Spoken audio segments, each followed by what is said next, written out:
मैं भुपिंदर सिंह भागो माजरा Shivalik TV channel ते तुहाडा स्वागत है।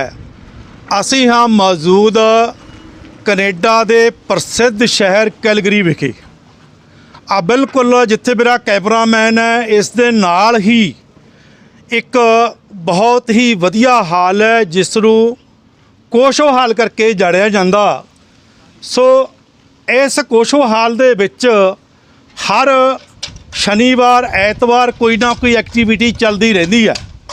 सो अज पंजाबी लिखारी सभा कैलगरी वालों हरीपाल जी की बुक नूं रिलीज़ कर जा रहे ने। सो मेरे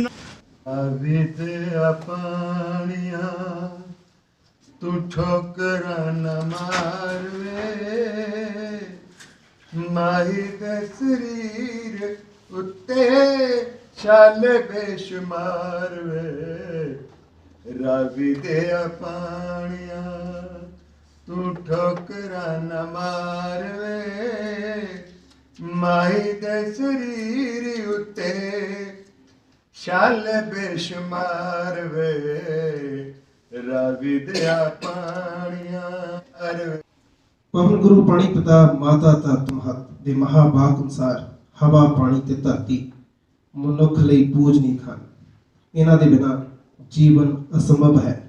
ਪਰ ਮਨੁੱਖ ਦੀ ਬਿਰਤੀ ਸਿਰਫ ਪੂੰਜੀ ਜੜੀ ਪੈਸੇ ਨੂੰ ਹੀ ਜ਼ਿੰਦਗੀ ਸਮਝੀ ਜਾ ਰਹੀ ਹੈ ਅਤੇ ਬਹੁਤ ਵੱਡਾ ਫਿਕਰ ਤੇ ਖਰਚਾ ਜ਼ਾਹਿਰ ਕਰਦਾ ਹੈ।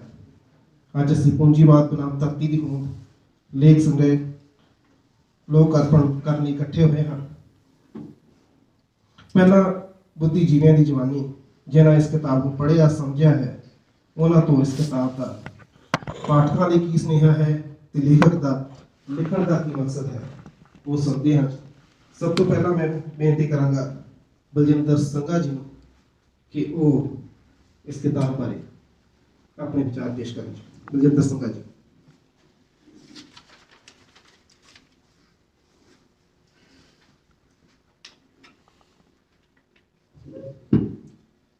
ਧੰਨਵਾਦ ਪ੍ਰਧਾਨਗੀ ਮੰਡਲ ਪੰਜਾਬੀ ਲਿਖਾਰੀ ਸਭਾ ਤੇ ਹਾਜ਼ਰੀਨ।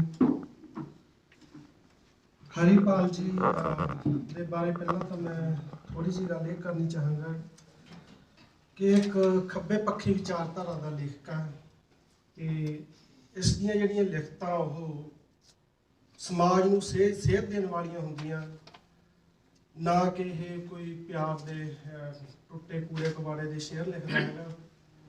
ਤੇ ਦੂਸਰਾ ਹਮੇਸ਼ਾ ਇਹਨਾਂ ਦੀ ਧਾਰਨਾ ਇਹ ਰਹੀ ਆ ਕਿ ਜੇ ਤੁਸੀਂ ਸਮਾਜ ਦੇ ਸੁਧਾਰ ਵਾਸਤੇ ਕੁਝ ਲਿਖਣਾ ਤਾਂ ਉਸ ਵਾਸਤੇ ਪੜ੍ਹਨਾ ਬਹੁਤ ਜ਼ਰੂਰੀ ਹੈ।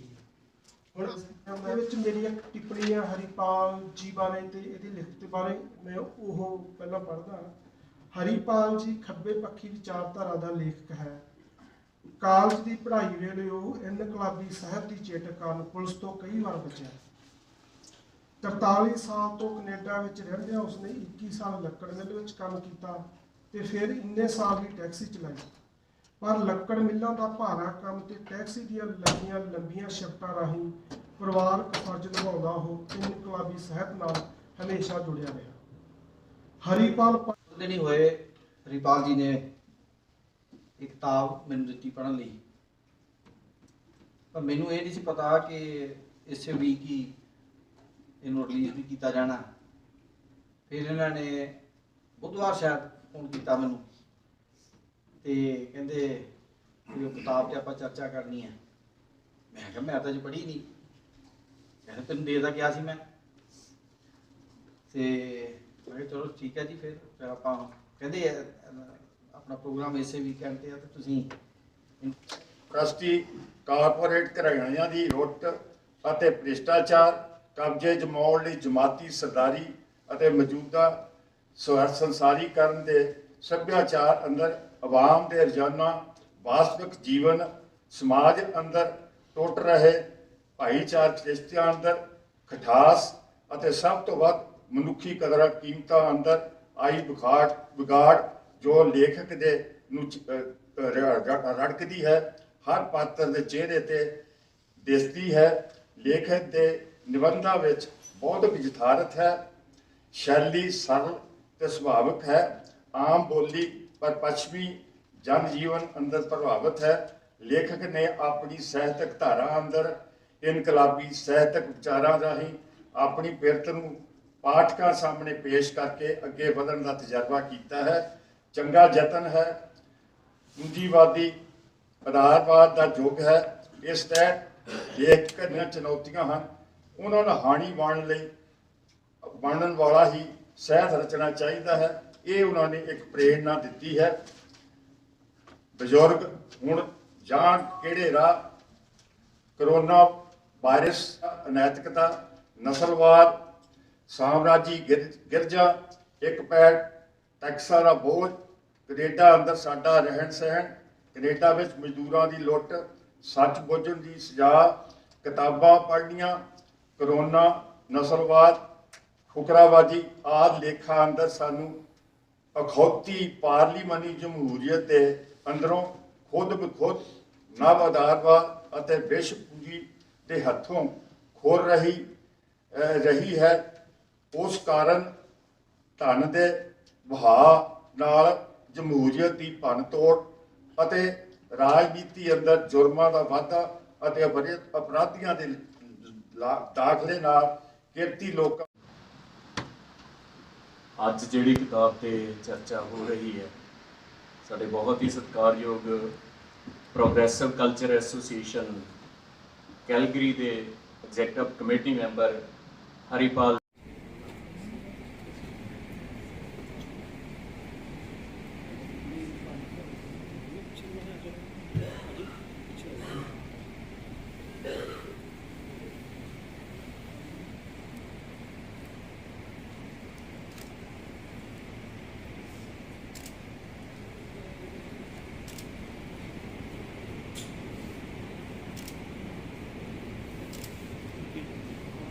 ਸਾਡੇ ਸਾਹਮਣੇ ਬੜਾ ਕ੍ਰਿਟੀਕਲ ਟਾਈਮ ਹੈ। ਇਸ ਸਮੇਂ ਲੇਖਕਾਂ ਦਾ ਫਰਜ਼ ਬਹੁਤ ਵੱਡਾ ਹੈ। ਇਹਨਾਂ ਨੂੰ ਸਰਕਾਰੂ ਇਨਾਮਾਂ ਸਨਮਾਨਾਂ ਤੋਂ ਪਰੇ ਹਟ ਕੇ ਧਰਤੀ ਤੇ ਵਿਚਰ ਰਹੀ ਇਸ ਜ਼ਿੰਦਗੀ ਨੂੰ ਬਚਾਉਣ ਲਈ ਅੱਗੇ ਆਉਣਾ ਚਾਹੀਦਾ ਹੈ। ਉਹ ਤਕੜੇ ਭਲਵਾਨਾਂ ਦੀਆਂ ਦਲੀਲਾਂ ਦੇ ਤਕੜਾ ਭਲਵਾਨ ਪਿੱਛੇ ਹੀ ਇਸ ਕਾਰਪੋਰੇਟ ਦੇ ਦੰਦ ਖੱਟੇ ਕਰਕੇ ਹਟਿਆ। ਸਾਰਿਆਂ ਨਾਲੋਂ ਵੱਡਾ ਕਾਰਪੋਰੇਟ ਦਾ ਧੂ ਜਿਹੜਾ ਅੱਜ ਤੱਕ ਪਿੱਛੇ ਮੁੜਨਾ ਨਹੀਂ ਸੀ ਸਿੱਖਿਆ, ਉਹ ਪਿੱਛੇ ਮੋੜਿਆ। ਸ਼ੁਰੂ 'ਚ ਗੱਲ ਕੀਤੀ ਸੀ ਨਾਗਰ ਜੀਆਂ ਨੇ ਕਿ ਜਿਹੜਾ ਕੁਝ ਇੱਥੇ ਬੋਲਿਆ ਜਾ ਰਿਹਾ ਜਾਂ ਇੱਥੇ ਪੇਸ਼ ਕੀਤਾ ਜਾ ਰਿਹਾ, ਉਹ ਸਾਰਾ ਕੁਝ ਉਹਨਾਂ ਕੋਲੇ ਜਾ ਰਿਹਾ ਕਾਰਪੋਰੇਟਾਂ ਦਾ। ਇਹ ਉਹਨਾਂ ਦੇ ਧਿਆਨ 'ਚ ਆ ਕੇ ਛੋਟੀ ਗੱਲ ਨਹੀਂ ਹੁੰਦੀ ਕਿ ਤੁਸੀਂ ਕਿੰਨਾ ਸ਼ਕਤੀਆਂ ਦੇ ਖਿਲਾਫ ਅੱਜ ਲਿਖੇ, ਉਸ ਗੱਲ ਲਈ ਵੀ ਮੈਂ ਮੁਬਾਰਕ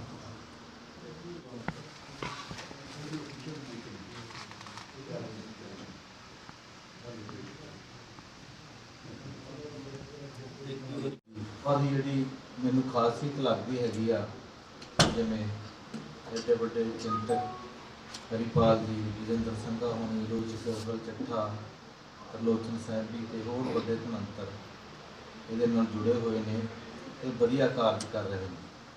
ਬੱਚਿਆਂ ਨੂੰ ਜਿਹੜੀ ਮਾਂ ਬੋਲੀ ਨਾਲ ਜੋੜਨ ਦਾ ਤੇ ਉਹਨਾਂ ਨੂੰ ਸਾਹਿਤ ਨਾਲ ਜੋੜਨ ਦਾ ਉਪਰਾਲਾ ਹੈਗਾ, ਉਹ ਵੀ ਬਹੁਤ ਚੰਗਾ ਹੈਗਾ ਜਿਹੜਾ ਤੁਹਾਡਾ ਕਰਦੇ ਹੈਗੇ ਆ। ਤੇ ਚੰਗੇ ਲੇਖਕਾਂ ਦੀਆਂ ਚੰਗੀਆਂ ਕਿਤਾਬਾਂ ਰਿਲੀਜ਼ ਕਰਨੀਆਂ, ਇਹਦੇ ਲਈ ਮੈਂ ਤੁਹਾਨੂੰ ਵਧਾਈ ਦਿੰਦਾ। ਸੋ ਜਿਸ ਤਰ੍ਹਾਂ ਇਹਨਾਂ ਦੀ ਅੱਜ ਕਿਤਾਬ ਰਿਲੀਜ਼ ਹੋਈ ਹੈ, ਸਭ ਤੋਂ ਪਹਿਲਾਂ ਤਾਂ ਹਰੀਪਾਲ ਜੀ ਨੂੰ ਬਹੁਤ ਬਹੁਤ ਮੁਬਾਰਕਾਂ। ਸੋ ਇੱਕ ਗੀਤ ਹੈ, ਘਰ ਦੇ ਵਿੱਚ ਗਰੀਬੀ ਬਹੁਤ ਹੈ, ਕਿਸਾਨੀ ਦੇ ਵਿੱਚ ਗਰੀਬੀ ਆ ਗਈ। ਇਸੇ ਤਰ੍ਹਾਂ ਜੋ ਆਪਾਂ ਸਰਮਾਏਦਾਰੀ ਦੀ ਗੱਲ ਕਰਦੇ ਹਾਂ, ਉਹ ਘਰ ਦੇ ਵਿੱਚ ਸਾਰਾ ਕੁਝ ਮੁੱਕ ਜਾਂਦਾ। ਠੀਕ ਹੈ, ਸੋ ਸਮਾਂ ਬਹੁਤ ਘੱਟ ਹੈ, ਮੈਂ ਜ਼ਿਆਦਾ ਡਿਟੇਲ 'ਚ ਨਹੀਂ ਜਾਊਂਗਾ ਕਿਉਂਕਿ ਹੋਰ ਸਾਥੀਆਂ ਨੇ ਬੋਲਣਾ। ਸ਼ੇਰ ਇੱਕ ਵਿੱਚ ਫਿਕਰਾਂ ਦੇ ਰਹਿੰਦਾ ਕਾਮਾ, ਵਿੱਚ ਫਿਕਰਾਂ ਦੇ ਰਹਿੰਦਾ ਕਮਾ, ਉੱਚੀ ਨੀਵੀਂ ਸਹਿੰਦਾ ਕਮਾ, ਅਣਸੁਣੀ ਕਰਦੇ ਦੇਸ਼ ਦੇ ਸ਼ਾਸਕ, ਰੋਜ਼ ਡੁਸਕੀਆਂ ਲੈਂਦਾ ਕੰਮਾਂ ਵਿੱਚ ਕਰਜ਼ਿਆਂ ਦੇ ਮਰੀ ਕਸਨੀ ਰੋਜ਼ ਸੁਰਖੀਆਂ ਰਹਿੰਦਾ ਕੰਮਾਂ ਵਿੱਚ ਕਰਜ਼ਿਆਂ ਦੇ ਮਰੀ ਕਸਨੀ ਵਿੱਚ ਸੁਰਖੀਆਂ ਰਹਿੰਦਾ ਕੰਮਾਂ। ਮੈਂ ਕਿਹਾ ਮਾਤਾ ਕਹਿੰਦੀ ਹਾਂ। ਮੈਂ ਕਿਹਾ ਬਾਬੇ ਤਾਂ ਸਾਰੇ ਡੱਬੇ ਨੂੰ ਜਿੰਬੜਾ ਮੇਰੇ ਕਹਿਣ ਦਾ ਮਤਲਬ ਹੈ ਕਿ ਸਿੱਖੀ ਕੀ ਸੀ, ਅਸੀਂ ਕਿੱਧਰ ਨੂੰ ਲੈ ਗਏ। ਔਰ ਅੱਜ ਜੋ ਇਹਨਾਂ ਨੇ ਲਿਖਿਆ, ਅੱਜ ਪਹਿਲੀ ਪਾਤਸ਼ਾਹੀ ਤੋਂ ਲੈ ਕੇ ਪੰਜਵੀਂ ਪਾਤਸ਼ਾਹੀ ਔਰ ਛੇਵੀਂ ਪਾਤਸ਼ਾਹੀ ਜਿਨ੍ਹਾਂ ਦੀ ਹੁਣ ਸੀਗੀ, ਉਹਨੀ ਫੇਰ ਜਦੋਂ ਬਾਬਾ ਬੁੱਢਾ ਜੀ ਆਏ ਉਹ ਕਹਿੰਦੇ ਨਹੀਂ ਗੱਲ ਲੰਘ ਗਈ, ਜਵਾ ਬਾਣ ਲੱਗ ਗਏ ਤਵਾ ਰੁੱਸ ਜਾਂਦੇ। ਹੁਣ ਇਹ ਸ਼ਰਮਾ ਦਾ ਮੈਂ ਵੱਡਾ ਭਰਾ ਆ ਤੇ ਇਸ 26 ਤਰੀਕ ਨੂੰ ਬਾਲਮੁਕੰਦ ਸ਼ਰਮਾ ਜੀ ਮੈਨੂੰ ਮਿਲਣ ਇੱਥੇ ਆ ਵੀ ਰਹੇ ਨੇ ਤੇ ਛਨਕਾਟਾ ਕੈਸਟਾ ਤੋਂ ਸ਼ੁਰੂਆਤ ਹੋਈ ਸੀ ਉਹਨਾਂ ਦੀ ਤੇ ਹੁਣ ਫਿਰ ਆ ਕਰੋਨਾ ਕਰਕੇ ਆ, ਨਹੀਂ ਤਾਂ ਹੁਣ ਦੁਬਾਰਾ ਕਿਉਂਕਿ ਦੋਵੇਂ ਰਿਟਾਇਰ ਹੋ ਚੁੱਕੇ ਨੇ। ਬਾਲਮੁਕੰਦ ਸ਼ਰਮਾ ਜੀ ਰਿਟਾਇਰ ਹੋ ਗਏ ਨੇ, ਭੱਲਾ ਵੀ ਕਾਰਜ ਕਰ ਰਹੇ ਨੇ, ਜਿਹੜਾ ਕਿ ਲੋੜ ਹੈ ਸਾਰਿਆਂ ਨੂੰ ਉਹ ਕਰ ਰਹੇ ਨੇ। ਹੋ ਜੀ ਇਹਨਾਂ ਨੂੰ ਵਧਾਈ ਦੇਣਾਗਾ। ਬਾਕੀ ਇਹਨਾਂ ਵਿੱਚ ਤੇ ਜੇ ਬੋਲਣਾ ਹੋਵੇ ਤਾਂ ਟਾਈਮ ਹੀ ਸਟਾਰਟ ਕਰ ਜਾਏਗਾ। ਤੇ ਮੈਂ ਤੁਹਾਨੂੰ ਜਿਹੜਾ ਇਹੀ ਸੂਚਨਾ ਦੇਣੀ ਸੀ ਕਿ ਮੇਰੀਆਂ ਕਿਤਾਬਾਂ 2 ਨਵੀਆਂ ਛਪ ਕੇ ਆ ਚੁੱਕੀਆਂ ਹਨ ਤੇ ਇੱਕ ਨਿਬੰਧ ਸੰਗ੍ਰਹਿ ਹੈ ਖੁਸ਼ੀਆਂ ਦੀ ਖੁਸ਼ਬੋਈ ਤੇ ਦੂਸਰੀ ਹੈ ਸਾਹਾਂ ਦੀ ਸਰਗਮ। ਉਹ ਕਿਤਾਬ ਹੈ ਗਜ਼ਲਾਂ ਦੀ, ਨਿਰੋਲ ਗਜ਼ਲ ਸੰਗ੍ਰਹਿ। ਪਹਿਲੀਆਂ ਮੇਰੇ ਜਿਹੜੇ ਕਾਵ ਸੰਗ੍ਰਹਿ ਉਹਨਾਂ ਦੇ ਵਿੱਚ ਵੀ ਮੈਂ ਕੁਛ ਇੱਕ ਗਜ਼ਲਾਂ 10-10 ਗਜ਼ਲਾਂ ਸ਼ਾਮਿਲ ਕੀਤੀਆਂ ਸੀ, ਪਰ ਇਹ ਪਿੰਡਾਂ ਵਿੱਚ ਅਗਰ ਸਿੱਖੀ ਦੇ ਸਕੂਲ ਖੋਲ੍ਹੇ ਜਾਣ ਤੇ ਪੜ੍ਹੇ ਲਿਖੇ ਗ੍ਰੰਥੀ ਸਿੰਘ ਔਰ ਕਥਾਵਾਚਕ ਰੱਖੋ, ਪੜ੍ਹੇ ਲਿਖੇ। ਔਰ ਸਿੱਖ ਕੌਮ ਲੰਗਰ ਲਾਉਣ ਦੇ ਨਾਲ ਗਰੀਬ ਸਿੱਖਾਂ ਦੀ ਵੀ ਮਦਦ ਕਰਨ ਤਾਂ ਸਿੱਖੀ ਦਾ ਇੱਕ ਬਹੁਤ ਉਜਲ ਹੋਏਗਾ। ਅਗਰ ਤੁਸੀਂ ਇਮਾਨਦਾਰ ਹੋ, ਧਰਮੀ ਨਹੀਂ, ਅਗਰ ਤੁਸੀਂ ਇਮਾਨਦਾਰ ਹੋ ਧਰਮੀ ਨਹੀਂ ਤਾਂ ਕੋਈ ਗੱਲ ਨਹੀਂ, ਪਰ ਅਗਰ ਤੁਸੀਂ ਧਰਮੀ ਹੋ ਕੇ ਇਮਾਨਦਾਰ ਨਹੀਂ ਤਾਂ ਬਹੁਤ ਮਾੜੀ ਗੱਲ ਹੈ। ਕਰਕੇ ਪਰ ਫਿਰ ਵੀ ਮੈਂ 1-2 ਗੱਲਾਂ ਜਿਹੜੀਆਂ ਜ਼ਰੂਰ ਕਰਨੀਆਂ ਚਾਹਾਂਗੀ ਕਿਤਾਬ ਦੇ ਬਾਰੇ ਜਾਂ ਕਾਵੜ ਹਰੀਪਾਲ ਜੀ ਬਾਰੇ। ਕਾਵੜ ਚਲੋ ਇੱਕ ਖੁਸ਼ੀ ਦਾ ਲਫ਼ਜ਼ ਬਣਿਆ ਆ ਵੀ ਸਾਥੀ ਹਰੀਪਾਲ ਜੀ ਕਿਸੇ ਦੇ ਜਾਂ ਪਛਾਣ ਦੇ ਮੁਤਾਜ ਨਹੀਂ, ਇਹਨਾਂ ਦੇ ਬਾਰੇ ਕੋਈ ਦੱਸਿਆ ਜਾਵੇ ਇਹਨਾਂ ਦੇ ਬਾਰੇ ਕਿ ਇਹ ਕੌਣ ਹਨ। ਆਪਣ ਜਦ ਕਦ ਵੀ ਮਿਲਦਾ ਮੌਕਾ ਕਰਦੇ ਨਾ ਖੈਰ ਸੋਹਣਿਆ। ਅੱਜ ਕੱਲ ਦੇ ਸੱਜਣ ਬੇਲੀ ਮੜਦੇ ਜੱਜ ਵਿੱਚ ਹਵੇਲੀ। ਅੱਜ ਕੱਲ ਦੇ ਸੱਜਣ ਬੇਲੀ ਮੜਦੇ ਜੱਜ ਵਿੱਚ ਹਵੇਲੀ। ਇੱਜ਼ਤਾਂ ਨੂੰ ਰਹਿਣ ਤਕਾਉਂਦੇ ਲੱਗੇ ਤਾਂ ਦਾ ਵੀ ਲਾਉਂਦੇ। ਇੱਜ਼ਤਾਂ ਨੂੰ ਰਹਿਣ ਤਕਾਉਂਦੇ ਲੱਗੇ ਤਾਂ ਦਾ ਵੀ ਲਾਉਂਦੇ। ਅੱਜ ਕੱਲ ਦੇ ਝਾਰ ਝਾਰੀਆਂ ਮੈਂ ਦੱਸ ਦਿੰਦੀ ਹਾਂ। ਸਕੂਲ 'ਚ ਜਦੋਂ ਜਾਂਦੇ ਸੀ 7ਵੀਂ ਜਮਾਤ ਦੇ ਬਾਅਦ ਉਹਨਾਂ ਨੇ ਦੱਸਿਆ ਉਹਨਾਂ ਦੇ ਕੱਦ ਕਾਠ ਬਿਲਕੁਲ ਹੀ ਰੁਕ ਗਿਆ। ਫਿਰ ਉਹਨਾਂ ਨੂੰ ਸਕੂਲ 'ਚ ਮਤਲਬ ਜਮਾਤੀਆਂ ਨਾਲ ਕਿੱਦਾਂ ਮਤਲਬ ਨੀਂਹ ਮਤਲਬ ਉਹਨਾਂ ਨੂੰ ਗਿੱਠ ਮੁੱਠੀਆਂ ਵਰਗੇ ਸ਼ਬਦ ਬੋਲੇ ਜਾਂਦੇ ਸੀ। ਹਾਂਜੀ ਗਿੱਠ ਮੁੱਠੀਆਂ, ਇਹ ਮੈਂ ਥੋੜੇ ਦਿਨ ਪਹਿਲੇ ਇੰਟਰਵਿਊ ਪੜ੍ਹਿਆ ਸੀ। ਫਿਰ ਕਲਾਸ 'ਚ ਉਹਨਾਂ ਨੂੰ ਮਤਲਬ ਕੋਈ ਸਵਾਲ ਪੁੱਛਿਆ ਗਿਆ ਤੇ ਖੜੇ ਕੀਤੇ ਗਿਆ ਤੇ ਉਹ ਖੜੇ ਨਹੀਂ ਹੋ ਮਤਲਬ ਦਿਖ ਨਹੀਂ ਰਹੇ ਸੀ ਸਾਰੇ ਬੱਚਿਆਂ 'ਚ। ਉਹਨਾਂ ਨੂੰ ਕਿਹਾ ਬੈਂਚ ਦੇ ਉੱਪਰ ਖੜਾ ਹੋ ਜਾ। ਮਤਲਬ 50 ਜਣੇ ਦੀ ਕਲਾਸ ਵਿੱਚ ਉਹਨਾਂ ਨੂੰ ਮਤਲਬ ਹੀਨਤਾ ਦੇ ਭਾਵ ਪੈਦਾ ਹੋਏ ਕਿ ਮੈਨੂੰ ਖੜਾ ਕਰਤਾ ਬੇਸ। ਜੇ ਪੈਸਾ ਹੈ ਤਾਂ ਮੈਂ ਸਕਸੈਸਫੁਲ ਹੈ, ਜੇ ਨਹੀਂ ਹੈਗਾ ਉਹ ਆਪਣੇ ਆਪ ਨੂੰ ਨਕਮਾ ਸਮਝ ਲੈਂਦਾ, ਭਾਵੇਂ ਜਿੰਨਾ ਮਰਜ਼ੀ ਪੋਟੈਂਸ਼ੀਅਲ ਹੋਵੇ ਨਾ। ਸੈਕੰਡਲੀ ਕਿ ਆਪਣੇ ਇੱਕ ਦਿਮਾਗ ਦਾ ਪਾਰਟ ਹੁੰਦਾ ਪ੍ਰੀ ਫਰੰਟਲ ਕਾਰਟੈਕਸ ਨਾ, ਜਿਹੜਾ ਡਿਸੀਜਨ ਮੇਕਿੰਗ ਫੰਕਸ਼ਨ ਹੁੰਦਾ ਉਹ 13-14 ਸਾਲ ਦੀ ਉਮਰ ਤੋਂ ਲੈ ਕੇ 28 ਜਾਂ 29 ਸਾਲ ਤੱਕ ਜ਼ਿਆਦਾ ਡਿਵੈਲਪ ਹੁੰਦਾ। ਜੇ ਉਹੀ ਏਜ 'ਚ ਆਪਾਂ ਬੱਚਿਆਂ ਨੂੰ ਇਹ ਦੱਸ ਦਈਏ ਕਿ ਹਾਂ ਵੀ ਜਿੰਨਾ ਜ਼ਿਆਦਾ ਪੈਸਾ ਉਨੀ ਵਧੀਆ ਸਕਸੈਸਫੁਲ, ਜਾਂ ਜੇ ਪੈਸਾ ਨਹੀਂ ਹੈਗਾ ਤੁਸੀਂ ਅਨਸਕਸੈਸਫੁਲ ਆ, ਉਹ ਬੱਚੇ ਦਾ ਉੱਥੇ ਪੋਟੈਂਸ਼ੀਅਲ ਮੁੱਕ ਜਾਂਦਾ। ਮੈਂ ਹਰੀਪਾਲ ਜੀ ਨੂੰ ਆਪਣੇ ਪਰਿਵਾਰ ਵੱਲੋਂ ਬਹੁਤ ਵਧਾਈਆਂ ਦਿੰਦਾ। ਆਪਣੀ ਪੂੰਜੀਵਾਦ ਬਨਾਮ ਧਰਤੀ ਦੀ ਹੋਂਦ, ਇਹਨਾਂ ਦੀ ਕਲਮ ਹਮੇਸ਼ਾ ਹੀ ਜਾਗਰੂਕ ਕਰਦੀ ਹੈ। ਜਦੋਂ ਵੀ ਪੜ੍ਹਦੇ ਆ ਇਹਨਾਂ ਦੀਆਂ ਬੁੱਕਾਂ ਇੰਨੀ ਲੁੱਟ ਤੇ ਗੱਲ ਮੁਕਾਵਾਂ ਹਰ ਪੀੜੇ ਜਾਣ ਵਾਲੇ ਮਨੁੱਖ ਦੇ ਦਰਦਾਂ ਦੀ ਬਾਤ ਪਾਉਂਦੇ ਹਨ। ਉਹਨਾਂ ਦੇ ਇਸ ਨਵੇਂ ਲੇਖ ਸੰਗ੍ਰਹਿ ਦਾ ਸਵਾਗਤ ਕਰਦੇ ਹਾਂ। ਤੇ ਸੋ ਮੇਰੇ ਨਾਲ ਮੌਜੂਦ ਨੇ ਹਰੀਪਾਲ ਜੀ, ਉਹਨਾਂ ਦੇ ਨਾਲ ਗੱਲਬਾਤ ਕਰਾਵਾਂਗੇ। ਸੋ ਹਰੀਪਾਲ ਜੀ, ਸਤਿ ਸ਼੍ਰੀ ਅਕਾਲ ਜੀ। ਸਤਿ ਸ੍ਰੀ ਅਕਾਲ ਜੀ, ਸਤਿ ਸ੍ਰੀ ਅਕਾਲ ਤੁਹਾਡੇ ਸਾਰੇ ਸਰੋਤਿਆਂ ਨੂੰ, ਸਤਿ ਸ੍ਰੀ ਅਕਾਲ। ਅੱਜ ਕਿਹੜੀ ਕਿਤਾਬ ਦਾ ਜੋ ਇੱਥੇ ਵਿਮੋਚਨ ਹੋਣ ਜਾ ਰਿਹਾ, ਜਾਣੀ ਕਿ ਲੋਕ ਅਰਪਣ ਹੋਣ ਜਾ ਰਿਹਾ? ਇਹ ਕਿਤਾਬ ਦਾ ਨਾਮ ਹੈ ਜੀ ਪੂੰਜੀਵਾਦ ਬਨਾਮ ਧਰਤੀ ਦੀ ਹੋਂਦ। ਵੀ ਪੂੰਜੀਵਾਦ ਨੇ ਕਿਸ ਤਰ੍ਹਾਂ ਇਹ ਧਰਤੀ ਦੀ ਹੋਂਦ ਨੂੰ ਹੀ ਖਤਰੇ 'ਚ ਪਾ ਦਿੱਤਾ ਹੈ, ਉਹਦੇ ਬਾਰੇ ਮੇਰੇ ਆਰਟੀਕਲ ਨੇ 28-29 ਆਰਟੀਕਲ ਨੇ, ਅਤੇ ਕੁਛ ਆਰਟੀਕਲ ਨੇ ਕੈਨੇਡਾ ਦੀ ਜਿਹੜੀ ਆਪਣੀ ਆਰਥਿਕ ਨਾ ਬਰਾਬਰੀ ਆ ਜਾਂ ਕਾਮਿਆਂ ਦੀ ਲੁੱਟ ਖਸੁੱਟ ਹੋ ਰਹੀ ਆ ਉਹਦੇ ਬਾਰੇ। ਤੁਸੀਂ ਪੰਜਾਬ ਤੇ ਬਰਨਾਲਾ ਇਲਾਕੇ ਨੂੰ ਬਿਲੋਂਗ ਕਰਦੇ ਹੈ, ਤੁਸੀਂ ਪੰਜਾਬ ਨੂੰ ਜਾਂ ਕੈਨੇਡਾ ਨੂੰ ਤੁਸੀਂ ਕਿਵੇਂ ਕੰਪੇਅਰ ਕਰਦੇ ਹੋ? ਦੇਖੋ ਜੀ, ਕੰਪੇਅਰ ਕਰਨਾ ਡਿਫਰੈਂਟ ਚੀਜ਼ ਆ। ਮੈਨੂੰ 45 ਸਾਲ ਹੋ ਗਏ ਇੱਥੇ ਰਹਿੰਦੇ ਨੂੰ, ਮੈਂ ਆਪਦੇ ਆਪ ਨੂੰ ਕੈਨੇਡੀਅਨ ਨਹੀਂ ਸਮਝਦਾ। ਕੈਨੇਡੀਅਨ ਸਮਝਣ ਕਰਕੇ ਮੈਂ ਇੰਡੀਆ ਨਾਲੋਂ ਜ਼ਿਆਦਾ ਜਿਹੜੀਆਂ ਇੱਥੇ ਦੀਆਂ ਸਾਡੀਆਂ ਮੁਸ਼ਕਲਾਂ ਨੇ ਨਾ, ਉਹਨਾਂ ਬਾਰੇ ਹੀ ਜ਼ਿਆਦਾ ਗੱਲ ਕਰਦਾ, ਉਹਨਾਂ ਬਾਰੇ ਹੀ ਜ਼ਿਆਦਾ ਲਿਖਦਾ। ਮੇਰਾ ਇਹ ਆਪਦਾ ਵਾਅਦਾ ਵੀ ਕੋਈ ਵੀ ਬੰਦਾ ਜਿੱਥੇ ਬੈਠਾ, ਜਿੱਦਾਂ ਹੁਣ ਕੋਈ ਕੁੜੀ ਵਿਆਹੀ ਗਈ, ਉਹਨੂੰ ਆਪਦੇ ਸਹੁਰਿਆਂ ਦਾ ਫਿਕਰ ਕਰਨਾ ਚਾਹੀਦਾ, ਨਾ ਕਿ ਪੇਕਿਆਂ ਦਾ। ਹੁਣ ਅਸੀਂ ਇੱਥੇ ਰਹਿਣਾ, ਇੱਥੇ ਮਰਨਾ, ਸਾਡੇ ਬੱਚਿਆਂ ਨੇ ਇੱਥੇ ਰਹਿਣਾ, ਉਹਨਾਂ ਨੂੰ ਕੀ ਮੁਸ਼ਕਲਾਂ ਆ ਜਿਹੜਾ ਪੋਲੀਟੀਕਲ ਸਿਸਟਮ ਦੇਊਗਾ, ਉਹਦੇ ਬਾਰੇ ਅਸੀਂ ਜ਼ਰੂਰ ਡਾਇਲਾਗ ਰਚਾਉਣਾ ਚਾਹੁੰਦੇ ਹਾਂ। ਦੇਖੋ, ਜਿਹੜੇ ਤੁਸੀਂ ਪੋਲੀਟੀਕਲ ਸਿਸਟਮ ਦੀ ਗੱਲ ਕੀਤੀ ਹੈ, ਇਹ ਤਾਂ ਗਲੋਬਲਾਈਜ਼ ਹੀ ਅੱਜ ਕੱਲ੍ਹ ਮਾੜਾ ਹੋ ਰਿਹਾ, ਪਰ ਅਸੀਂ ਜਦੋਂ ਪੰਜਾਬ ਦੇ ਵਿੱਚ ਬੈਠੇ ਹਾਂ, ਸਾਨੂੰ ਲੱਗਦਾ ਵੀ ਕੈਨੇਡਾ ਬਹੁਤ ਵਧੀਆ ਹੈ।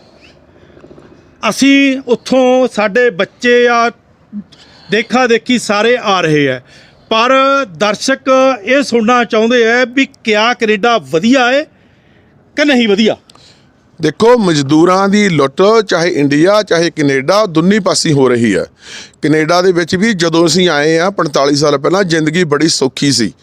ਉਦੋਂ ਬਾਅਦ ਕੀ ਹੋਇਆ, ਜੇ ਮਜ਼ਦੂਰੀ ਜੇ 5 ਗੁਣਾ ਵਧੀ ਆ ਤਾਂ ਮਹਿੰਗਾਈ 24 ਗੁਣਾ ਵਧੀ ਆ। ਉਹਦੇ ਨਾਲ ਤੁਸੀਂ ਦੇਖ ਲਓ ਵੀ ਮਜ਼ਦੂਰ ਦਾ ਹਾਲ ਕੀ ਹੋਊਗਾ। ਅਸੀਂ 8 ਘੰਟੇ 5 ਦਿਨ ਕੰਮ ਕਰਕੇ ਵਧੀਆ ਰੋਟੀ ਖਾਂਦੇ ਸੀ, ਵਧੀਆ ਟੱਬਰ ਪਾਲਦੇ ਸੀ। ਪਰ ਹੁਣ ਜਿਹੜੇ ਨਵੇਂ ਮੁੰਡੇ ਕੁੜੀਆਂ ਨੇ, ਇਹ ਸਾਰੇ 2-2 ਸ਼ਿਫਟਾਂ ਲਾਉਂਦੇ ਆ। ਕੋਈ ਮੁੰਡਾ ਮਹੀਨੇ ਬਾਅਦ ਟਰੱਕ ਤੋਂ ਮੁੜਦਾ, ਟੈਕਸੀ ਡਰਾਈਵਰ 14 ਘੰਟਿਆਂ ਬਾਅਦ ਮੁੜਦਾ। ਇਹ ਸੋਚਣ ਵਾਲੀਆਂ ਗੱਲਾਂ ਨੇ, ਕਿਉਂ ਹੋਇਆ? ਜਦੋਂ ਕੋਈ ਚੀਜ਼ ਸੈੱਟ ਕੀਤੀ ਜਾਂਦੀ ਹੈ, ਜਿਵੇਂ 2019 'ਚ ਇਹਨਾਂ ਨੇ ਸੈੱਟ ਕੀਤੀ ਘੱਟੋ ਘੱਟ ਉਜਰਤ $15 ਜੀ, ਰਾਈਟ, ਉਦੋਂ ਅਸੀਂ ਬੜੇ ਖੁਸ਼ ਹੋਏ, ਪਰ ਸਾਨੂੰ ਇਹ ਨਹੀਂ ਸੀ ਪਤਾ ਵੀ ਇਹਨਾਂ ਨੇ ਉਜਰਤ ਨੂੰ ਇਨਫਲੇਸ਼ਨ ਨਾਲ ਟਾਈ ਅਪ ਨਹੀਂ ਕਰਨਾ। ਅੱਜ ਉਹ ਉਜਰਤ ਇਨਫਲੇਸ਼ਨ ਦੇ ਹਿਸਾਬ ਨਾਲ $12 ਰਹਿ ਗਈ, ਅਤੇ $3 ਘੱਟ ਬਣਦੇ ਇਸ ਵੇਲੇ ਮਜ਼ਦੂਰ ਨੂੰ ਉਦੋਂ ਨਾਲੋਂ। ਅਤੇ ਪਰ ਸਾਡੇ 12-13 ਬੰਦੇ ਪਾਰਲੀਮੈਂਟ 'ਚ ਬੈਠੇ, ਉਹਨਾਂ ਨੇ ਕਦੇ ਚੀਜ਼ ਦਾ ਫਿਕਰ ਨਹੀਂ ਕੀਤਾ, ਕਦੇ ਚੀਜ਼ ਦਾ ਰੌਲਾ ਵੀ ਨਹੀਂ ਪਾਇਆ ਵੀ ਭਾਈ ਇਹਨੂੰ ਉਸ ਲੈਵਲ 'ਤੇ ਤਾਂ ਲੈ ਕੇ ਜਾਓ ਜਿਸ ਲੈਵਲ 'ਤੇ 2019 'ਚ ਸਹੀ। ਸੋ ਹਰੀਪਾਲ ਜੀ, ਇਸ ਸਾਰੇ ਸਿਸਟਮ ਵਾਸਤੇ ਜ਼ਿੰਮੇਵਾਰ ਆਪਾਂ ਲੋਕ ਹੈ ਕਿ ਪੋਲੀਟੀਕਲ ਲੋਕ ਹੈ? ਬਹੁਤ ਤਾਂ ਜ਼ਿੰਮੇਵਾਰ ਆਪਾਂ ਲੋਕ ਆ, ਇਹ 'ਚ ਕੋਈ ਸ਼ੱਕ ਨਹੀਂ। ਪਰ ਸਾਡੀ ਹਾਲਤ ਇਹ ਬਣਾ ਦਿੱਤੀ ਗਈ ਕੋਲੂ ਦੇ ਬੈਲ ਵਾਲੀ, ਵੀ ਕੰਮ ਕਰੀ ਚੱਲੋ, ਕਿਸ਼ਤਾਂ ਭਰੀ ਚੱਲੋ। ਜੇ ਅਸੀਂ ਚੇਤੰਨ ਹੁੰਦੇ ਨਾ, ਜਦੋਂ ਅਸੀਂ ਡਾਊਨਟਾਊਨ 'ਚ ਮੁਜ਼ਾਹਰੇ ਹੁੰਦੇ ਆ ਸਾਡੇ ਮਨਜੀਤ ਸਿੰਘ ਜੀ ਖੜੇ ਸੀ ਇੱਥੇ, ਅਤੇ ਮਾਸਟਰ ਭਾਈ ਨੋਰੀ, ਅਸੀਂ 4-5 ਬੰਦਿਆਂ ਤੋਂ ਵੱਧ ਕਿਉਂ ਨਹੀਂ ਲੋਕ ਹੁੰਦੇ? ਸਾਡੀ ਲੱਖ ਤੋਂ ਉੱਤੇ ਕਮਿਊਨਿਟੀ ਆ। ਨਸਲਵਾਦ ਵਿਰੁੱਧ ਮੁਜ਼ਾਹਰਾ ਹੁੰਦਾ, ਗਨ ਕਲਚਰ ਵਿਰੁੱਧ ਮੁਜ਼ਾਹਰਾ ਹੁੰਦਾ, ਬਿੱਲ C-50 ਵਿਰੁੱਧ ਮੁਜ਼ਾਹਰਾ ਹੁੰਦਾ। ਕਿੰਨੇ ਕੁ ਬੰਦੇ ਜਾਂਦੇ ਆ? ਕਿਉਂ? ਕਾਰਨ ਇਹ ਵੀ ਬੰਦੇ ਸਿਰ ਸਿੱਟ ਕੇ ਕੰਮ ਕਰੀ ਜਾਂਦੇ ਆ। ਜਦ ਤੱਕ ਕਿ ਸੋਚ ਰਹੀ ਨੇ ਸਿਸਟਮ 'ਚ ਹੋ ਕੀ ਰਿਹਾ, ਉਹਨਾਂ 'ਚ ਕੋਈ ਤਬਦੀਲੀ ਲਿਆਉਣੀ ਤਾਂ ਬਹੁਤ ਦੂਰ ਦੀ ਗੱਲ ਆ। ਸੋ ਤੁਸੀਂ ਆਵਾਮ ਨੂੰ, ਤੁਸੀਂ ਜਨਤਾ ਨੂੰ, ਜਾਣੀ ਕਿ ਲੋਕਾਂ ਨੂੰ ਤੁਸੀਂ ਸਾਡੇ ਚੈਨਲ ਰਾਹੀਂ ਕੀ ਮੈਸੇਜ ਦੇਣਾ ਚਾਹੋਗੇ? ਮੈਂ ਇਹ ਕੈਨੇਡਾ ਦੇ ਲੋਕਾਂ ਨੂੰ ਮੈਸੇਜ ਇਹ ਦੇਊਂਗਾ ਵੀ ਆਪਦਾ ਪੜ੍ਹੋ ਲਿਖੋ, ਚੇਤੰਨ ਹੋਵੋ। ਆਪਣੇ ਪੋਲੀਟੀਕਲ ਬੰਦੇ ਕਰ ਕੀ ਰਹੇ ਨੇ, ਸਾਡੀ ਆਰਥਿਕ ਹਾਲਤ ਕਿਉਂ ਨਿੱਘਰ ਰਹੀ ਆ, ਸਾਨੂੰ ਕਿਉਂ 14-14 ਘੰਟੇ ਟੈਕਸੀ ਚਲਾਉਣੀ ਪੈਂਦੀ ਆ, ਸਾਨੂੰ ਕਿਉਂ 2-2 ਸ਼ਿਫਟਾਂ ਕੰਮ ਕਰਨੇ ਪੈਂਦੇ ਆ। ਇਹਨਾਂ ਚੀਜ਼ਾਂ ਦੇ ਤੁਸੀਂ ਆਪ ਪ੍ਰਸ਼ਨ ਖੋਜੋਗੇ ਤਾਂ ਤੁਸੀਂ ਉੱਠ ਵੀ ਖੜੇ ਹੋਵੋਗੇ। ਸੋ ਬਹੁਤ ਬਹੁਤ ਧੰਨਵਾਦ ਜੀ। Thank you. ਸੋ ਮੇਰੇ ਨਾਲ ਮੌਜੂਦ ਨੇ ਦਵਿੰਦਰ ਮਲਹਾਸ ਜੀ, ਜਿਹੜੇ ਕਿ ਪ੍ਰਧਾਨ ਨੇ ਪੰਜਾਬੀ ਲਿਖਾਰੀ ਸਭਾ ਕੈਲਗਰੀ ਦੇ, ਜਿਹੜੀ ਕਿ ਅਸੀਂ ਕੈਨੇਡਾ ਦੇ ਵਿੱਚ ਮੌਜੂਦ ਹਾਂ, ਕੈਲਗਰੀ ਸ਼ਹਿਰ ਦੇ ਵਿੱਚ। ਸੋ ਨਾਲ ਹੀ ਮੇਰੇ ਮੌਜੂਦ ਨੇ ਇਹ ਸਭਾ ਦੇ ਜਨਰਲ ਸਕੱਤਰ ਜੋਰਾਵਰ ਬਾਂਸਲ ਜੀ।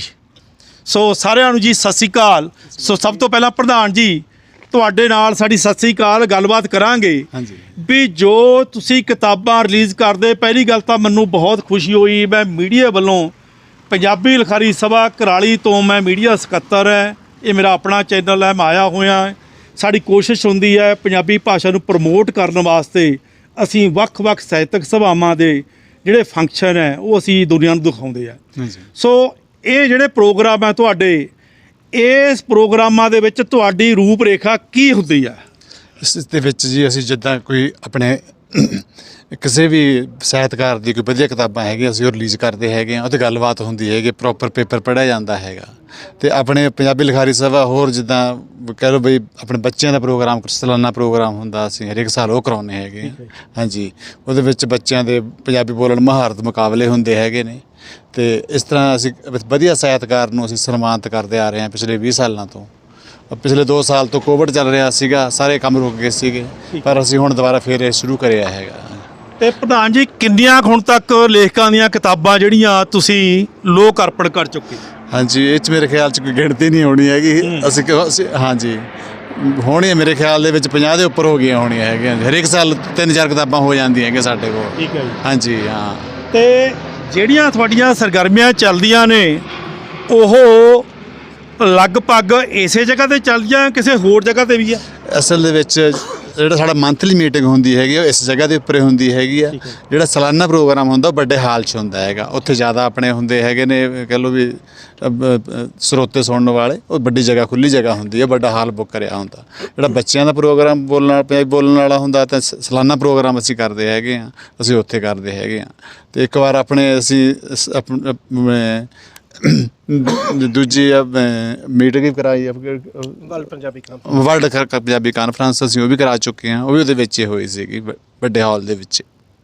ਸੋ ਮਲਹਾਨ ਜੀ, ਤੁਹਾਡਾ ਬਹੁਤ ਬਹੁਤ ਧੰਨਵਾਦ। ਸੋ ਹੁਣ ਮੇਰੇ ਨਾਲ ਮੌਜੂਦ ਨੇ ਜਨਰਲ ਸਕੱਤਰ ਪੰਜਾਬੀ ਲਿਖਾਰੀ ਸਭਾ ਕੈਲਗਰੀ ਦੇ, ਜਿਹੜੇ ਇੱਕ ਬਹੁਤ ਵਧੀਆ ਰਿਪੋਰਟਰ ਵੀ ਹੈ, ਇੱਕ ਪੱਤਰਕਾਰ ਵੀ ਹੈ, ਪੰਜਾਬੀ ਭਾਸ਼ਾ ਦੇ ਨਾਲ ਬਹੁਤ ਲਗਾਓ ਰੱਖਦੇ ਹੈ। ਸੋ ਜੋਰਾਵਰ ਬਾਂਸਲ ਜੀ, ਸਤਿ ਸ਼੍ਰੀ ਅਕਾਲ ਜੀ। ਸਤਿ ਸ਼੍ਰੀ ਅਕਾਲ ਜੀ।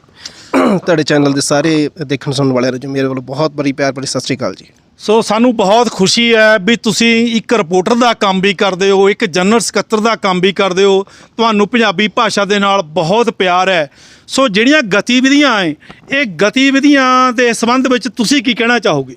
ਜੀ, ਅਸੀਂ ਪੰਜਾਬੀ ਲਿਖਾਰੀ ਸਭਾ ਨਾਲ ਲੰਬੇ ਸਮੇਂ ਤੋਂ ਜੁੜੇ ਹਾਂ ਔਰ ਇਹ ਸਭਾ 20-22 ਸਾਲ ਤੋਂ ਕੰਮ ਕਰ ਰਹੀ ਹੈ, ਸਾਡੇ ਤੋਂ ਪਹਿਲਾਂ ਤੋਂ ਕੰਮ ਕਰ ਰਹੀ ਹੈ। ਅਤੇ ਸਾਡੇ ਧੰਨ ਭਾਗ ਹੈ ਕਿ ਸਾਨੂੰ ਇਸੇ ਸਭਾ ਦੇ ਜ਼ਰੀਏ ਪੰਜਾਬੀ ਲਿਖਾਰੀ ਸਭਾ ਦੇ ਨਾਲ ਕੰਮ ਕਰਨ ਦਾ ਮੌਕਾ ਮਿਲ ਰਿਹਾ ਹੈਗਾ। ਪੰਜਾਬੀ ਲਿਖਾਰੀ ਸਭਾ ਜੀ ਬਹੁਤ ਵੱਡੇ ਉਪਰਾਲੇ ਕਰਦੀ ਹੈ। ਸਾਲ ਦੇ ਵਿੱਚ 10 ਮੀਟਿੰਗਾਂ ਜਿਹੜੀਆਂ ਮਹੀਨਾਵਾਰ ਮੀਟਿੰਗਾਂ ਇੱਥੇ ਵੀ ਹੁੰਦੀਆਂ ਨੇ, ਕੋਵਿਡ ਵਿੱਚ ਅਸੀਂ ਜ਼ੂਮ 'ਤੇ ਵੀ ਕੀਤੀਆਂ। ਅਤੇ ਇਸ ਤੋਂ ਇਲਾਵਾ ਸਾਲ ਦੇ 2 ਵੱਡੇ ਸਮਾਗਮ, ਇੱਕ ਅਗਲੇ ਮਹੀਨੇ 23 ਜੁਲਾਈ ਨੂੰ ਸਾਡਾ ਬੱਚਿਆਂ ਵਿੱਚ ਪੰਜਾਬੀ ਬੋਲਣ ਦੀ ਮਹਾਰਤ ਸਮਾਗਮ ਹੋ ਰਿਹਾ, ਜਿਸ 'ਚ ਛੋਟੇ ਬੱਚੇ ਉਪਰਾਲੇ ਕਰਦੇ। ਪਿਛਲੇ 10 ਸਾਲ ਤੋਂ ਅਸੀਂ ਕੰਮ ਕਰ ਰਹੇ ਔਰ 20-22 ਸਾਲ ਤੋਂ ਸਾਲਾਨਾ ਪ੍ਰੋਗਰਾਮ ਜਿਹੜਾ ਅਸੀਂ ਕਰਦੇ ਹਾਂ, ਇੱਕ ਲੇਖਕ ਨੂੰ ਸਨਮਾਨਿਤ ਕੀਤਾ ਜਾਂਦਾ ਹੈ। ਵੱਡੇ ਵੱਡੇ ਲੇਖਕ ਉਹਦੇ 'ਚ ਸਨਮਾਨਿਤ ਹੋਏ ਹਨ ਅਤੇ ਉਹ ਅਸੀਂ 2 ਪ੍ਰੋਗਰਾਮ ਵੱਡੇ ਕਰਦੇ ਹਾਂ ਵੱਡੇ ਹਾਲ ਦੇ ਵਿੱਚ। ਅਤੇ ਇਹ ਸਭਾ ਜੀ ਲੰਬੇ ਸਮੇਂ ਤੋਂ ਕੰਮ ਕਰ ਰਹੀ ਹੈ ਔਰ ਕਿਤਾਬਾਂ ਦਾ ਤਾਂ ਕੋਈ ਹਿਸਾਬ ਨਹੀਂ ਜਿੰਨੀਆਂ ਵੀ ਇੱਥੇ ਰਿਲੀਜ਼ ਹੁੰਦੀਆਂ ਨੇ। ਅਤੇ ਅੱਜ ਵੀ ਅਸੀਂ ਹਰੀਪਾਲ ਜੀ ਦੀ ਕਿਤਾਬ ਪੂੰਜੀਵਾਦ ਬਨਾਮ ਧਰਤੀ ਦੀ ਹੋਂਦ ਅੱਜ ਅਸੀਂ ਰਿਲੀਜ਼ ਕਰ ਰਹੇ ਹਾਂ। ਇਸ ਤੋਂ ਪਹਿਲਾਂ ਇਹਨਾਂ ਦੀ ਕਿਤਾਬ, ਜਿਹੜੀਆਂ ਪਹਿਲੀਆਂ ਕਿਤਾਬਾਂ ਹਨ, ਪੂੰਜੀਵਾਦ ਬਨਾਮ ਕੈਨੇਡੀਅਨ ਸਮਾਜ ਵਗੈਰਾ ਵੀ, ਉਹ ਵੀ ਇੱਥੇ ਹੀ ਰਿਲੀਜ਼ ਹੋਈਆਂ ਹਨ। ਅਤੇ ਜੀ ਹਾਂਜੀ, ਸਭਾ ਕੰਮ ਕਰ ਰਹੀ ਹੈ ਜੀ ਲੰਬੇ ਸਮੇਂ ਤੋਂ। ਅੱਛਾ ਬਾਂਸਲ ਸਾਹਿਬ, ਜਿਵੇਂ ਸ਼ਾਸਨ ਪ੍ਰਸ਼ਾਸਨ ਹੈ, ਉਹਨਾਂ ਵੱਲੋਂ ਕਿਸੇ ਕਿਸਮ ਦਾ ਸੰਸਥਾ ਨੂੰ ਸਹਿਯੋਗ? ਨਹੀਂ ਜੀ, ਅਸੀਂ ਸਹਿਯੋਗ ਇਸ ਤਰ੍ਹਾਂ ਹੈ ਕਿ ਸਾਡੇ ਜਿਹੜੇ 10 ਮੈਂਬਰ ਕਾਰਜਕਾਰੀ ਕਮੇਟੀ ਦੇ ਮੈਂਬਰ ਹਨ, ਉਹ ਕਿਸੇ ਤਰ੍ਹਾਂ ਦਾ ਬਾਹਰਲਾ ਇਸ ਤਰ੍ਹਾਂ ਦੀ ਨਹੀਂ ਕਰਦੇ, ਰਾਜਨੀਤਿਕ ਲੋਕਾਂ ਤੱਕ ਪਹੁੰਚ ਨਹੀਂ ਕਰਦੇ। ਉਹ ਆਪਣੀ ਹੀ ਜੇਬ ਦੇ ਵਿੱਚੋਂ ਜਿੰਨਾ ਵੀ ਖਰਚਾ ਆਉਂਦਾ ਇਹਨਾਂ ਪ੍ਰੋਗਰਾਮਾਂ ਦਾ, ਉਹ ਆਪਣੇ ਪੱਲਿਓਂ ਪਾ ਕੇ ਜੀ ਔਰ ਆਪਣਾ ਸਮਾਂ ਦੇ ਕੇ, ਔਰ ਸਾਰੇ ਹੀ ਤੁਸੀਂ ਦੇਖ ਰਹੇ ਹੋ ਕਿ ਅਸੀਂ ਕੰਮਕਾਰ ਵਾਲੇ ਬੰਦੇ ਹਾਂ, ਕੋਈ ਰਿਟਾਇਰ ਨਹੀਂ ਹਾਲੇ ਹੋਏ ਕੰਮਾਂ ਤੋਂ। ਅਤੇ ਅਸੀਂ ਇਹ ਉਪਰਾਲਾ ਆਪ ਹੀ ਕਰਦੇ ਹਾਂ, ਭਾਵੇਂ 500 ਲੱਗੇ, ਇੱਕ ਮੈਂਬਰ ਦੇ ਹਿੱਸੇ ਆਵੇ, ਜ਼ਿਆਦਾ ਆਵੇ, ਆਪਣਾ ਸਮਾਂ ਅਤੇ ਆਪਣਾ ਪੈਸਾ ਲਗਾ ਕੇ ਕਰ ਰਹੇ ਹਾਂ ਜੀ। ਅਸੀਂ ਬਾਹਰੋਂ ਕਿਸੇ ਵੀ ਸਰਕਾਰੀ ਤਰ੍ਹਾਂ ਦੀ ਕੋਈ ਅੱਜ ਤੱਕ ਮਦਦ ਨਹੀਂ ਲਈ ਹੈ। ਕਿਉਂਕਿ ਅਸੀਂ ਤੁਹਾਡੀਆਂ ਜਿਹੜੀਆਂ ਖਬਰਾਂ ਹੈ, ਅਸੀਂ ਪੰਜਾਬੀ ਟ੍ਰਿਬਿਊਨ ਤੋਂ ਖਾਸ ਕਰਕੇ ਸਾਡੀ ਸਭਾ ਜਿਹੜੀ ਹੈ ਕੁਰਾਲੀ ਵਾਲੀ ਸਭਾ, ਵਿਸ਼ਵ ਪੰਜਾਬੀ ਪ੍ਰਚਾਰ ਸਭਾ, ਜਿਨ੍ਹਾਂ ਦਾ ਮੈਂ ਵੀ ਅਹੁਦੇਦਾਰ ਹਾਂ, ਅਸੀਂ ਪੜ੍ਹਦੇ ਰਹਿੰਦੇ ਹਾਂ। ਸਾਨੂੰ ਬੜੀ ਖੁਸ਼ੀ ਹੁੰਦੀ ਹੈ ਜਦੋਂ ਪੰਜਾਬੀ ਲਿਖਾਰੀ ਸਭਾ ਇੱਥੇ ਕੰਮ ਕਰਦੀ ਹੈ।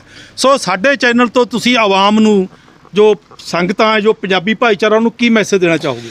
ਮੈਸੇਜ ਦੇਣ ਜੋਗੇ ਤਾਂ ਜੀ ਅਸੀਂ ਹੋਏ ਨਹੀਂ, ਪਰ ਅਸੀਂ ਇਹ ਜ਼ਰੂਰ ਕਹਿਣਾ ਚਾਹਾਂਗੇ ਕਿ ਪੰਜਾਬੀ ਦੇ ਲਈ ਜਿਵੇਂ ਕਿ ਹਰ ਜਗ੍ਹਾ ਕੰਮ ਹੋ ਰਿਹਾ ਹੈ ਤੇ ਅਸੀਂ ਵੀ ਆਪਣੇ ਹਿੱਸੇ ਦਾ ਯੋਗਦਾਨ ਪਾ ਰਹੇ ਹਾਂ, ਔਰ ਹਰ ਪੰਜਾਬੀ ਨੂੰ ਆਪਣੇ ਹਿੱਸੇ ਦਾ ਯੋਗਦਾਨ, ਚਾਹੇ ਕਿਤਾਬਾਂ ਪੜ੍ਹਨ ਦਾ ਹੀ ਹੋਵੇ, ਕਿਤਾਬਾਂ ਖਰੀਦੋ, ਕਿਤਾਬਾਂ ਪੜ੍ਹੋ, ਇੱਕ ਦੂਜੇ ਨੂੰ ਆਦਾਨ ਪ੍ਰਦਾਨ ਕਰੋ ਤਾਂ ਕਿ ਇਹ ਭਾਸ਼ਾ ਪ੍ਰਫੁੱਲਤ ਹੋਵੇ। ਕਿਤਾਬਾਂ ਰਿਲੀਜ਼ ਕਰਨ ਦੇ ਨਾਲ ਹੀ ਸਿਰਫ ਮਕਸਦ ਹੱਲ ਨਹੀਂ ਹੁੰਦਾ, ਕਿਤਾਬਾਂ ਪੜ੍ਹਨੀਆਂ ਵੀ ਜ਼ਰੂਰੀ ਹਨ, ਖਰੀਦਣੀਆਂ ਵੀ ਜ਼ਰੂਰੀ ਹਨ, ਤਾਂ ਕਿ ਲੇਖਕ ਜਿਹੜੇ ਹੋਰ ਉਪਰਾਲੇ ਕਰਨ। ਤੇ ਸਾਰਿਆਂ ਨੂੰ ਜੀ ਪੰਜਾਬੀ ਸਾਹਿਤ ਨਾਲ ਜੁੜਨਾ ਚਾਹੀਦਾ ਔਰ ਇਸ ਭਾਸ਼ਾ ਦਾ ਸਨਮਾਨ ਕਰਨਾ ਚਾਹੀਦਾ ਹੈ ਜੀ। ਸੋ ਬਹੁਤ ਬਹੁਤ ਧੰਨਵਾਦ ਜੀ। ਸੋ ਇਹ ਸਨ ਮੇਰੇ ਨਾਲ ਸਭਾ ਦੇ ਪ੍ਰਬੰਧਕ ਸਾਥੀ। ਤੁਹਾਨੂੰ ਸਾਡੀ ਗੱਲਬਾਤ ਕਿਸ ਤਰ੍ਹਾਂ ਦੀ ਲੱਗੀ ਹੈ, ਸਾਡੇ ਕਮੈਂਟ ਬਾਕਸ ਵਿੱਚ ਜਾ ਕੇ ਆਪਣੇ ਕਮੈਂਟ ਜ਼ਰੂਰ ਦਿਓ। ਕੈਮਰਾ ਪਰਸਨ ਤਲਵਿੰਦਰ ਦੇ ਨਾਲ Bhupinder Singh Bhago Majra, Shivalik TV channel, adjoining new Chandigarh, Kurali. ਬਹੁਤ ਬਹੁਤ ਧੰਨਵਾਦ।